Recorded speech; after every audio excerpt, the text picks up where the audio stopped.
मध्य प्रदेश जन अभियान परिषद और भारत भारती शिक्षा समिति के संयुक्त तत्वावधान में 24 मई को बैतूल स्थित भारत भारती परिसर में एक दिवसीय कृषक सम्मेलन सह कार्यशाला का आयोजन किया गया। कार्यक्रम का उद्देश्य मूंग की वैकल्पिक और रसायन मुक्त खेती के लिए कृषकों को प्रेरित करना था।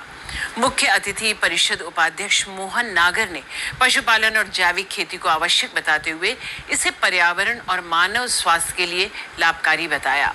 कार्यपालक निदेशक डॉक्टर बकुल लाड ने रसायन मुक्त खेती को समय की जरूरत बताया।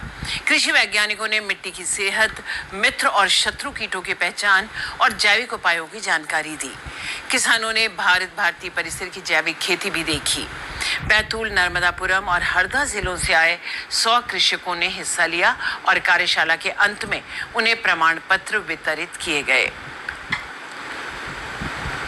हमारे नर्मदापुर संभाग के 3 जिले नर्मदापुरम, हरदा और बैतूल जिले के ऐसे किसान जो मूंग की खेती करते हैं तीसरी फसल के रूप में, ऐसे किसानों का एक दिन की और यहाँ कार्यशाला का आयोजन किया गया है। हम सब जानते हैं कि इस खेती के माध्यम से और अत्यधिक रसायनों का प्रयोग किया जा रहा है, कीटनाशकों का प्रयोग किया जा रहा है, नींदानाशकों का प्रयोग किया जा रहा है, लेकिन बहुत सारे किसान ऐसे हैं जो आज भी और प्राकृतिक रूप से, जैविक रूप से और खेती कर रहे हैं। तो ऐसे दोनों प्रकार के किसानों को और एक दिन की कार्यशाला में हमने आमंत्रित किया है और साथ में कृषि वैज्ञानिकों को, इस विषय के विशेषज्ञ को यहाँ पर आमंत्रित किया है, जो आपस में दिन भर का संवाद होगा। वो संवाद के माध्यम से और हम कोई ना कोई समस्या का समाधान निकालेंगे कि मूंग की खेती किस प्रकार से ऑर्गेनिक रूप में की जा सकती है और साथ में मूंग की खेती के विकल्प के रूप में हम कौन सी खेती और अन्य खेती कर सकते हैं। तो इस दृष्टि से भी और ये कार्यशाला महत्वपूर्ण है और इसमें किसानों के सुझाव आ रहे हैं और एक्सपर्ट अपनी सलाह दे रहे हैं।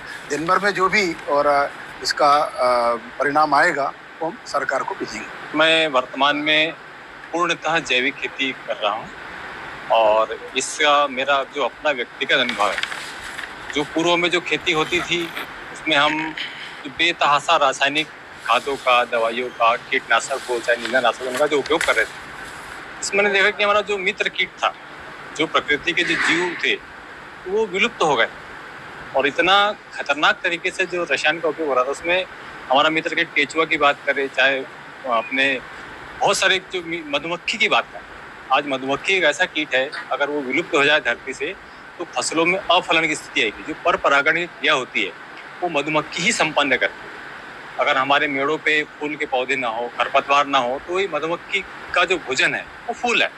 वो फूल से ही अपना परागण लेती है और शहद बनाती है और उसके बैठने से ही पर परागण की क्रिया होती है। इससे ही फूल से फल बनने की प्रक्रिया संपन्न होती है। जिस दिन ये विलुप्त हो गई है इस पृथ्वी से, उस दिन फसलों में बांझपन आ जाएगा। तो मेरा ये अनुभव था अभी तक का। मैंने देखा कि मेरे खेत के आसपास छोटी मधुमक्खी की छत्ते हैं और ये एक सबसे बड़ा महत्वपूर्ण कीट होता है गिरगिट, जो कि कंबल कीड़ा खाता है। ये भी मेरे खेत के आसपास पर्याप्त मात्रा में। दूसरा, कई ऐसी वनौषधियाँ हैं जो हमारे मेड़ों की हुआ करती थी, जैसे आप पामार्क, चिरचिटा जिसको बोलते हैं, वो देखने को मिल जाएगा। मैं नींदानाशक का उपयोग बिल्कुल भी नहीं कर रहा हूँ।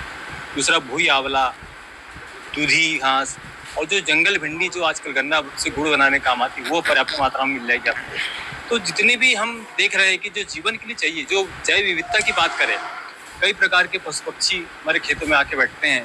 तो जो कीट नियंत्रण है, ये 90% काम तो पशु पक्षी कर लेते हैं। हम की आकार के इनके लिए स्टैंड बनाते हैं, वो बैठते हैं, वो अपना काम कर लेते हैं। जरूरी है लौटना, बिल्कुल जरूरी है। अगर आज हम नहीं लौटेंगे तो मैंने जो बताया था ना कि फसलों में बांझपन, जमीन की जो उर्वर शक्ति बिल्कुल खत्म हो गई है। जो जहर जो हम आज हमारे भोजन में जहर, हवा में जहर और पानी में जहर, तो ये तीनों जगह हम जहर का उपयोग कर रहे हैं। तो जी बिल्कुल लौटना पड़ेगा। आज नहीं लौटे तो बहुत देर हो जाएगी। बिल्कुल ये एक बहुत बड़ा सुधार है हमारा। जी बिल्कुल, हम ये प्रयास है मेरा कि हम भी ये काम करें और इसको जितना ज़्यादा बढ़ा सकता हूँ मैं अपनी क्षमता के अनुसार। मैं जहाँ भी जाता हूँ बस इस विषय पर जरूर बात करता हूँ कि जागिए और जल्दी जागिए, देर हो जाएगी तो बहुत देर हो। जैविक खेती और रासायनिक खेती में अगर हम देखें, रासायनिक खेती के द्वारा हम आज उत्पादन तो बढ़ा ले रहे हैं, लेकिन अपने स्वास्थ्य पर और उम्र में बहुत अंतर कर दे रहे हैं। पहले जो हमारे बुजुर्ग लोग थे बड़े आसानी से 90-95 साल जी लिया करते थे बिना बीमारियों के। लेकिन रासायनिक के कारण आज हम बीमार हो रहे हैं और कई प्रकार की बीमारियों से ग्रसित हुए जा रहे हैं। आज हमारी औसत आयु 55 से 60 वर्ष हो चुकी है रासायनिक के कारण। और रासायनिक के कारण जैव विविधता में भी बहुत परिवर्तन आता है।